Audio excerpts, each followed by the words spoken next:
बच रहे हैं। तो अतीक के काफिले का एक्सीडेंट हुआ था कुछ देर पहले आपको बता दें कि अतीक के काफिले का एक्सीडेंट हुआ था।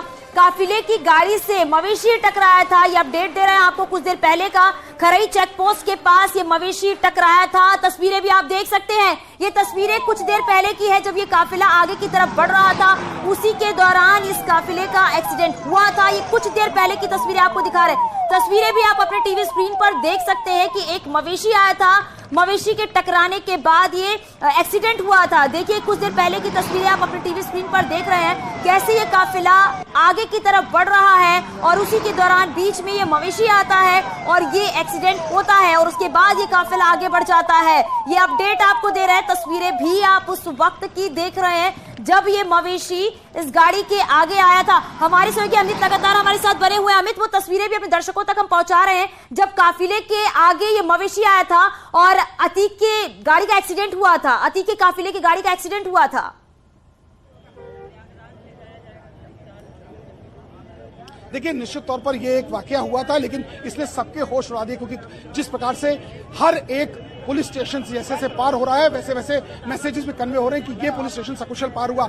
यहां तक कि पूरी रात भर एडीजी प्रयागराज और एडीजी कानपुर जोन उनसे लोकेशंस लेते रहे। हालांकि अब ये प्लान ऑफ एक्शन जो चेंज हुआ है उसको डिस्क्लोज नहीं किया गया था। जैसे कि मेरे सहयोगी शंकर ने पहले बताया, कई चीजें ऐसी होती हैं जो सिक्योरिटी पॉइंट ऑफ व्यू से नहीं डिस्क्लोज की जाती है। लेकिन अब सबको इंतजार है कि इस गेट से, पुलिस लाइन के गेट नंबर 1 से आदेश कक्ष के बाद जहां गाड़ी है वहां से ये लोग निकले और निकलने के बाद यहां से लेफ्ट टर्न होते हुए सीधे मेन रोड पर आएंगे और वहां से जैसे पुलिस स्टेशन, जैसे मैंने बताया, चिरगांव, बड़गांव, एट, मोट, पूंछ होते हुए जालौन और जालौन से फिर बुंदेलखंड एक्सप्रेस, और बुंदेलखंड एक्सप्रेस का मतलब सीधे बुंदेलखंड से होते हुए पांचों जनपद होते हुए प्रयागराज तक। एक्सपेक्टेड टाइम 4 से 5 बजे तक का बताया जाता है, लेकिन अब वो टाइम थोड़ा डिले हो रहा है क्योंकि जिस 15 मिनट की बात की जा रही थी, जो आधा घंटे की बात की थी, लगभग 38 मिनट का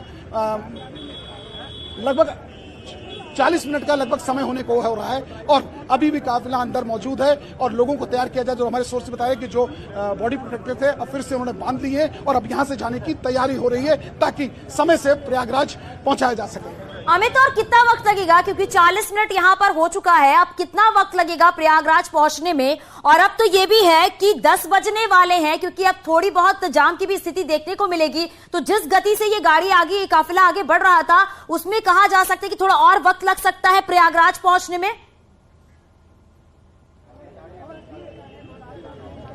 देखिए, आमतौर पर अगर व्हीकल्स यहां से झांसी से मूव करते हैं जालौन तरफ तो 1.5 घंटे का समय आसपास लगता है जब नॉर्मल ट्रैफिक हो। जैसे कि आज वर्किंग डे है, 2 दिन के बाद आज ये वर्किंग डे है। निश्चित तौर पर बैंक्स खुले हैं, ऑफिसेस खुले हैं, सब लोग, और हाईवे है ये झांसी बुंदेलखंड हाईवे है, तो ट्रक्स का सबसे ज्यादा था। इन सब के बीच जो आवारा पशु हैं ये भी एक सबसे बड़ा ऑब्स्टेकल बन जाते हैं, कभी कभार, हमेशा नहीं, कभी कभार बन जाते हैं। उसको भी देखते हुए टाइम कहीं ना कहीं लगेगा, लेकिन 1.5 घंटा जालौन का और उसके बाद लगभग 3 घंटे तक, 2.5 से 3 घंटे का सफर लगेगा चित्रकूट और उसके बाद आगे का स्ट्रेस प्रयागराज का। लेकिन माना जा रहा है कि 6 से 7 घंटा लग सकता है। यदि अभी निकलेंगे तो मान के चलिए 5 बजे तक पहुंचेंगे, कुछ 4 बजे तक का जो कल की तारीख में हमारे एक पुलिस के सोर्स से बात की, उन्होंने कहा था 4 o'clock तक इन्हें जेल तक पहुंचाया जाएगा। लेकिन हो सकता है, ऐसा महसूस हो रहा है कि अब थोड़ा डिले होगा, क्योंकि यहाँ के बाद ये माना जा रहा है कि महोबा के आसपास भी इसे होल्ड किया जाएगा। बिल्कुल अमित, आप हमारे साथ बने रहिए। हमारे सहयोगी शंकर भी हमारे साथ लगातार बने हुए हैं। शंकर, अभी क्या अपडेट है आपके पास?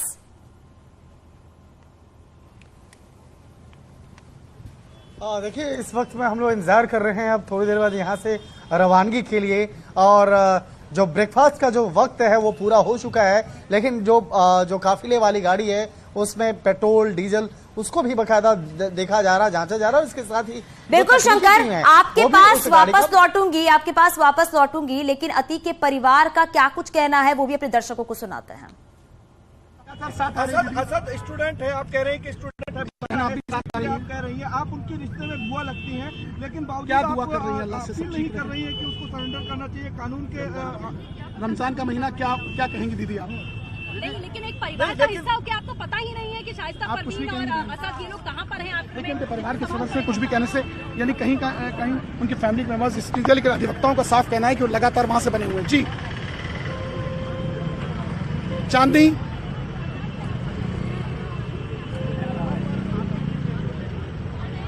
देखिए, मैं आपको बताना चाहूंगा, जिस गाड़ी का बार बार जिक्र हो रहा था कि आखिर वो गाड़ी कौन है काफिले में, इसमें अधिवक्ता मौजूद हैं। हम सर से बात करेंगे। सर, क्या है, आप लोग कहाँ से स्टार्ट किया, क्या कहेंगे सर?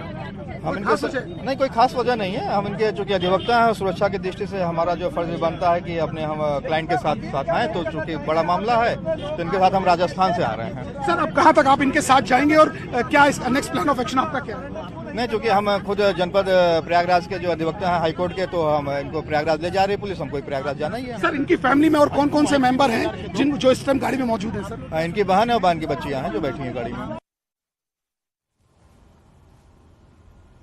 तो आपने सुना अतीक के परिवार का क्या कुछ कहना है, जिस गाड़ी का बार बार जिक्र किया जा रहा था, जिसमें कहा जा रहा था कि आखिर ये इस गाड़ी में जो ये महिला है कौन है। तो अतीक की बहन, भतीजी और बेटी बताई जा रही है जो इस काफिले के साथ आगे तरफ जा रही है। प्रयागराज जाना है क्योंकि अतीक की बहन का ये कहना है कि अपने भाई को लेकर डर लग रहा है, कहीं एनकाउंटर ना हो जाए। तो वही अतीक का ये कहना है कि काहे का डर।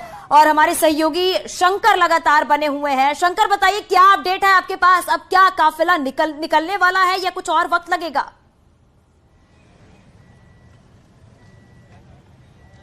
देखिए, हम लोग तैयार बैठे हैं और यहाँ से थोड़ी देर के बाद एक काफिला की रवानगी होगी यहाँ पे।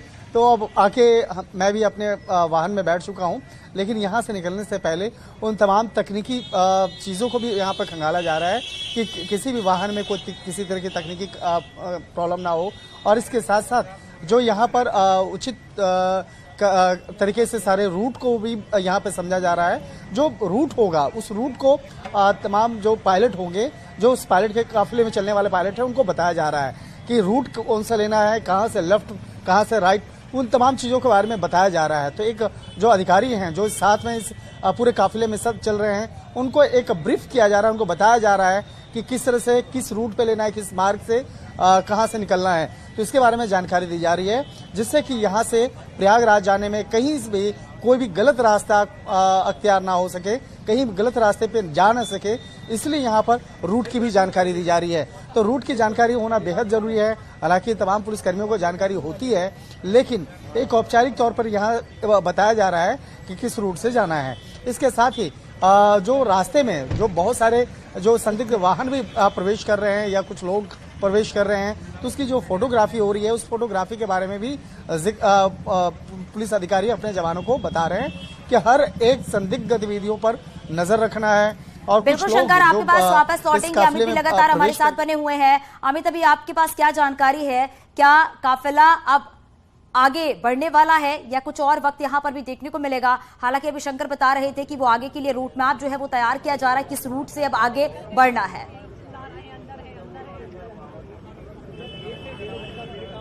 देखिए, जो सबसे अहम जानकारी और सबसे पहले न्यूज़ 18 अब अपने दर्शकों को बताने जा रहा है कि अभी कुछ देर यहाँ और रुका जाएगा, क्योंकि उसका सबसे बड़ा कारण ये बताया जा रहा है टेक्निकल जो व्हीकल का एक मुआयना कराया जा रहा है, जो हमारे सोर्सेज बता रहे हैं, उसको लेकर यहाँ टीम पहुंची है और SIMT सेक्शन के लोग पहुंचे हैं जो अंदर वहाँ मौजूद हैं। SIMT सेक्शन वो सेक्शन होता है जो व्हीकल्स के केयर पूरा करता है, खासकर सरकारी व्हीकल्स के, खासकर पुलिस के व्हीकल्स के, वो अंदर मौजूद हैं। और इसके अलावा अगर बात की जाए अतीक की, तो अतीक इस वक्त आदेश कक्ष में ही बैठे हैं और उनके पूरा सुरक्षा के चाक चौबंद इंतजाम रखे गए हैं। यहाँ तक कि उनके अगल बगल 2 कांस्टेबल्स बैठे हैं। आदेश कक्ष में RI मौजूद हैं, एक डिप्टी SP, एडिशनल SP जो यहाँ के हैं वो यहाँ मौजूद हैं। यानी कहीं ना कहीं ठीक है। अमित, आपके पास वापस लौटूंगी। सर्वेश हमारे साथ हैं और सर्वेश के साथ ही उमेश की पत्नी मौजूद हैं। सर्वेश, आप बात करिए क्योंकि आज बहुत बड़ा दिन है। सबसे पहली बात तो यह है कि अतीक को प्रयागराज लाया जा रहा है, अशरफ को भी प्रयागराज लाया जा रहा है।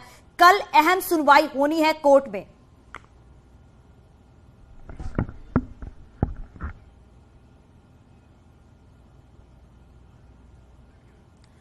लगातार तस्वीरें हम आप तक पहुंचा रही हैं। न्यूज़ 18 पर महा कवरेज जारी है और देखिए, साबरमती से प्रयागराज लाया जा रहा है अतीक, वो काफिला भी हम आपको दिखा रहे हैं, हर एक अपडेट भी हम आप तक पहुंचा रहे हैं। और दूसरी तरफ बरेली से अशरफ को भी प्रयागराज लाया जा रहा है, उस काफिले की भी तस्वीर हम आपको दिखा रहे हैं, किस तरीके से सुरक्षा के पुख्ता इंतजाम किए गए हैं। चप्पे चप्पे पर न्यूज़ 18 की टीम बनी हुई है और हमारे सहयोगी सर्वेश हमारे साथ जुड़े हैं और सर्वेश के साथ उमेश की पत्नी मौजूद है। सर्वेश, आप बात करिए क्योंकि आज और कल का दिन काफी अहम है। कल MP MLA कोर्ट में